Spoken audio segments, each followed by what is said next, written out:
Yo! Aujourd'hui, on se retrouve à Vertical Art. Je vais faire un focus sur toutes les poses de pied qui existent et comment bien faire en sorte de pouvoir valoriser chacune d'entre elles. Et puis voilà, allez, on est parti. Sur la pointe, plus elle est précise et plus ça sera facile de faire un changement de pied par la suite. Du coup, avec la pointe, tu vas aussi pouvoir mieux maîtriser ce que tu fais, pouvoir pivoter ton corps au global. Donc la pointe, c'est vraiment pour moi primordial à maîtriser en premier quand tu commences l'escalade. Bon, c'est bien sympa de savoir à quoi ça sert. Maintenant, pour bien les réussir, il y a deux règles à connaître. Il faut mettre le talon au-dessus de la pointe et il faut que tu fasses en sorte de mettre le gros orteil sur la prise. Alors la pointe, pourquoi c'est pas si facile? Tout simplement parce que si t'es pas assez précis, tu vas rater les prises. Du coup, faut que tu t'y prennes à plusieurs fois, et si tu t'y prends plusieurs fois, tu te fatigues plus, tout simplement. Allez, on passe sur un petit exemple avec Loïc où justement il faut qu'il valorise sa pointe pour faire un changement de pied. Et tu vas voir que là, il n'a pas réussi pour plusieurs raisons. Premier souci, c'est que son pied gauche, il l'a placé beaucoup trop haut par rapport à la prise. Et ensuite, son pied droit, la pointe, elle n'est pas encore assez valorisée, ce qui fait que du coup, il doit compenser avec un mouvement un peu dynamique et il peut pas le tenir. Du coup, quand il arrive sur la prise avec son pied gauche, il tombe. Du coup, comment on corrige ça? Tout simplement en y allant plus doucement, en valorisant mieux la pointe pied droit pour faire le changement de pied gauche en laissant un peu plus de place. T'es bien, ouais, tourne, donne la place là. Ouais, nice.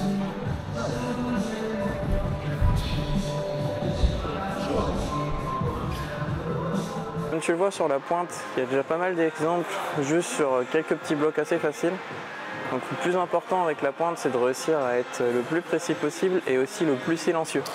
Plus tu vas grimper bruyamment et moins tu seras précis. Il y a une petite astuce pour bien valoriser les pointes, c'est quand tu poses ta pointe sur la prise, tourne un peu ton pied dessus et en fait ça va rajouter un peu d'adhérence, de friction sur la prise et ça va t'aider à mieux tenir. C'est un peu un petit tic que tu peux commencer à apprendre, ça pourra t'aider.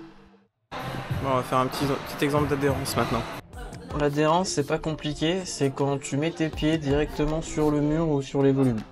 Donc quand t'as pas de prise de pied, tu poses où tu peux. Au niveau des règles, c'est le contraire de la pointe. Du coup, il faut que tu baisses ton pied au maximum. Du coup, ton talon est en dessous de ta pointe. Et il faut que tu essayes de mettre le maximum de surface d'adhérence sur le volume ou sur le mur pour être le plus à l'aise possible. L'idée, c'est qu'il faut que ton pied soit le plus perpendiculaire possible par rapport à la paroi où tu veux faire ton adhérence. Ce qui est compliqué du coup avec l'adhérence, c'est de la réussir correctement et de trouver la bonne position, parce que quand c'est pas le cas, ça glisse, ça te fatigue beaucoup, parce que il faut que tu compenses, et puis ta gomme de chausson elle prend cher, et du coup tu perds un peu d'argent quand même, parce que ça coûte quand même assez cher tout ça. On retourne sur le bloc bleu de tout à l'heure avec Loïc. Donc là c'était l'adhérence qu'il avait à faire avant d'aller chercher la pointe. Et là il zip au moment d'aller chercher justement rajouter son pied gauche à côté du pied droit. Et du coup l'erreur là qu'il y a, c'est que en fait il n'a pas mis assez de surface de son chausson. Et le talon était un peu trop haut et il était aussi au niveau du corps un peu trop haut. Pour corriger ça, c'est un peu comme d'habitude en escalade.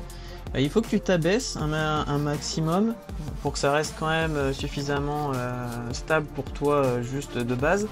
Mais tu t'abaisses et tu essayes de mettre plus de gomme de chausson sur le mur ou sur le volume. De mon côté, j'étais plus à tirer vers le haut la prise main en même temps que je poussais avec mes pieds sur le volume. Ce qui me permettait d'avoir une meilleure adhérence que Loïc qui, dans sa position, ne pouvait pas valoriser la prise main. Du coup, il a essayé juste après et là, il a réussi. Bon allez, pour la suite, on passe sur un bleu avec talon plus contrepointe. On va voir Loïc à l'œuvre. Loïc, il a bien compris les règles, il lit avant d'aller sur le bloc.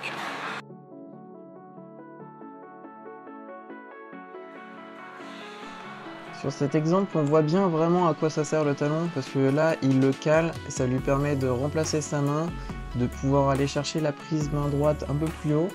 Il se stabilise grâce à ça, il remonte même un peu son pied gauche grâce à ça, et ensuite, pour gagner un peu plus de longueur, et il se dit qu'il va faire une contre-pointe qui l'aide à éviter de se prendre une grosse porte en fait, tout simplement.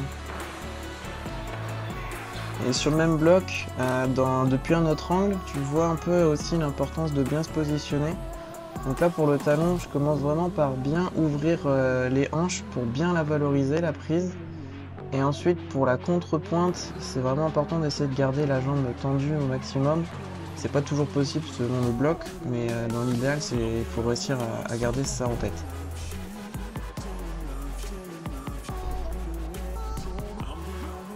En escalade, tu peux tomber sur deux types de talons. Le premier, c'est les horizontaux. La prise est parallèle au sol. Du coup, tu vas avoir ton corps qui est dans le même sens que le sol, on va dire. Et du coup, ton talon va t'aider à te relever pour monter sur cette prise. Et l'autre type de talon, ça va être des talons plus verticaux, donc à 90 degrés du sol. Ceux-là, tu vas plus les utiliser pour t'aider à te stabiliser, à aller chercher une prise plus à gauche ou à droite. Mais c'est pas un talon qui va t'aider à remonter en général, enfin moins en tout cas. Ça va plus t'aider à te stabiliser.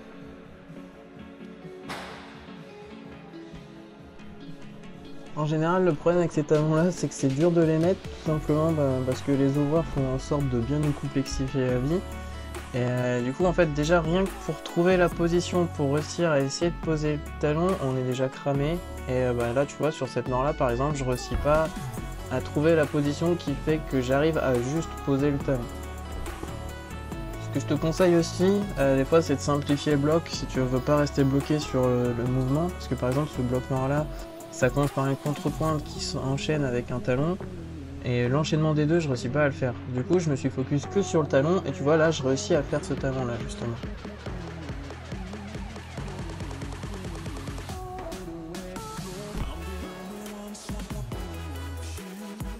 À force de bosser que la partie talon en évitant le début, je réussis à me sentir un peu plus à l'aise. Du coup, je réessaye vraiment depuis le départ. Et tu vois, ce bloc-là, il est vraiment complet. L'adhérence, ça me fait galérer. Le talon, il me fait lutter.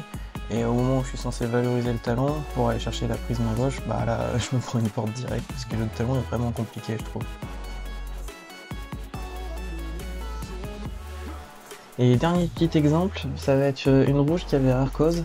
Tu vois, dès le départ, il y a une contre-pointe qui me permet de lâcher ma main gauche qui avait sur la petite prise de départ pour l'envoyer sur une grosse prise à droite. Si ta contre-pointe là, elle est pas parfaite, bah tu vas te prendre une porte, tu pourras pas envoyer la main gauche tout à droite. Donc c'est vraiment un mouvement assez classique quand tu as une contre-pointe et sur des blocs un peu plus compliqués. Parce que ça t'oblige à gérer un ballon, l'ouvreur fait en sorte que ce soit complexe à ce niveau-là.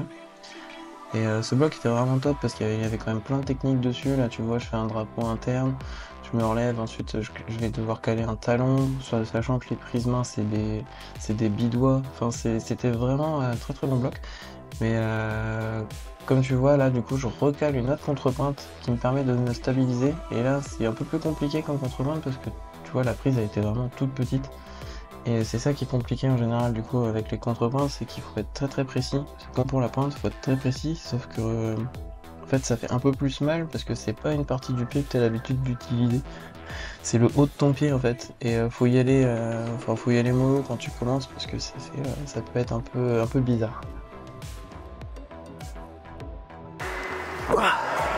Plus souvent facile je trouve de caler un talon qu'une contre-pointe.